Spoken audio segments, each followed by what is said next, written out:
Hearty shalom to you, Jeffrey Seif here, and I'm glad I'm here in my study, and I'm glad you're there in yours, or taking time out wherever you are to open up the Word and take a look at it with me. That does mean something to me.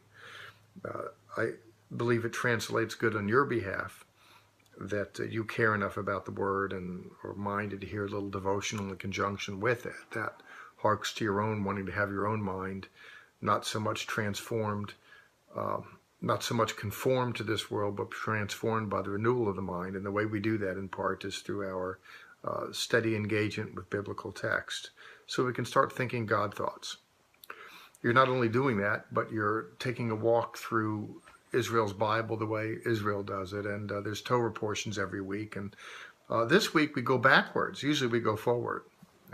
We'll pick up with the 9th chapter of Leviticus when we get together again, same time, same station next week. This juncture, however, Passover time, Jews go back. When we recall the Passover, how God was gracious in delivering us, Jews are beckoned to recall how we weren't particularly gracious in response. I mention that because when all the signs and wonders were done and Israel was at the base of Sinai, Moses goes up to get the commandments, and you know what happens? People abandon, and Aaron gets dragged into it. It's an absolute zoo. The 33rd chapter tells that story, and then you get to the 34th chapter of Exodus, which is where I want to land now. There's something in here that to me does a very good job of reflecting the grace of God and the need for tenacity. I mention that because I recall when reading this that I recall an old saying that I used to hear, and you may well have heard it as well, and it goes something like this: if at first you don't succeed, try again. Let me say it again. You've probably heard it before. If at first you don't succeed, try again.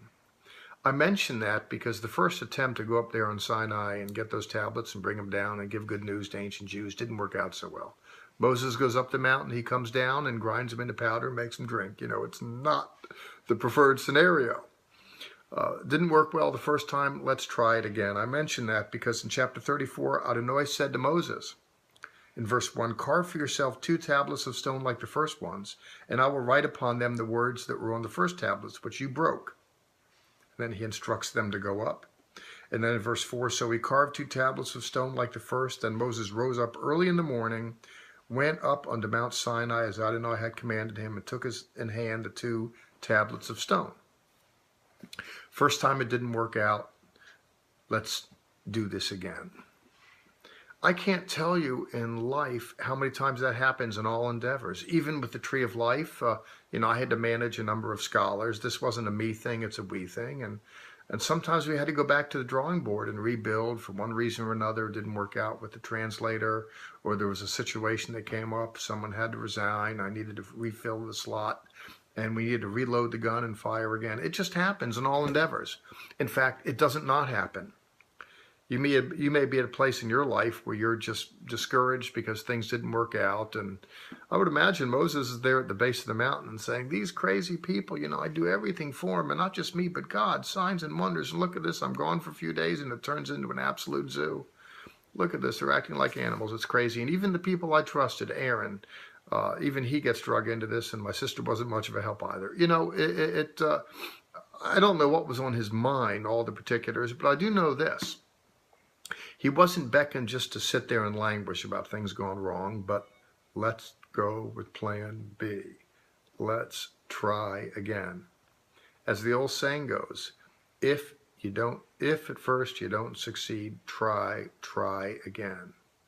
That is so very important in life. It's important in religious life. It's important in human life. I don't know how many times in the quest for a job, you can put out a resume and you get turned down. A guy that's interested in a girl gets turned down. It happens. You got to blow off what didn't work and keep on trucking, keep moving forward. Well, that's true in life. And what's true in the Lord is that there's a grace of God. God could have just said, well, forget these people. Look, all I did for them, and this is the way they're treating me, enough already. And that, by the way, is the way people are game to construe Jews. Christian theologians were game to say, well, those Jews, their religion is a bunch of rules. You screw up once, you're done for. Look at the grace of God here. Just look at the grace of God here. They were an absolute mess. And you know what? Okay, Moses, stop whining. Let's get up the mountain. Get some stones again. We're going to write on these things, and we're going to go at it again.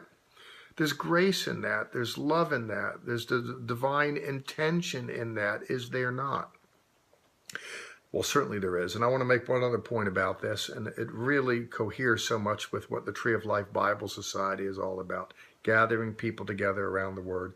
I want you to note in verse 4 that he carved the tablets of stone, and Moses rose up early in the morning, and he went to Sinai to get the revelation.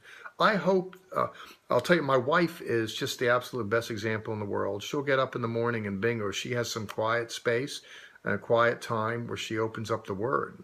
And early in the morning is a good time when you blow off your sleep. You know, I don't know about you, but sometimes I get very confused at sleeping. I don't remember all the thoughts of what's been up for a while, and I'm glad I don't, because I don't know that I want to. It's just a little weird like that. Sometimes our heads can play games with us, and it is good to start the day getting some biblical medicine for life's assorted hurts, rising up and going to that and doing it first. I thought I'd throw that in. It certainly comports with the sensibilities of the Tree of Life Bible Society that wants to gather people around the Word, or in this case around Sinai, to get the revelation. Of course, we have the written Word already, but you need it breathed fresh into you. Who knows, maybe even as a result of spending time today, maybe you're doing this in the morning, and maybe you needed to hear, if at first you don't succeed, try again. That's true in life. That's true in Christian life. Certainly is. That the grace of God goes from generation to generation. His mercies are new every morning. I want you to keep reaching forward and believing God for great things. Things might not have worked out exactly the way you want in life, but take it back to the drawing board. If at first you don't succeed, try again.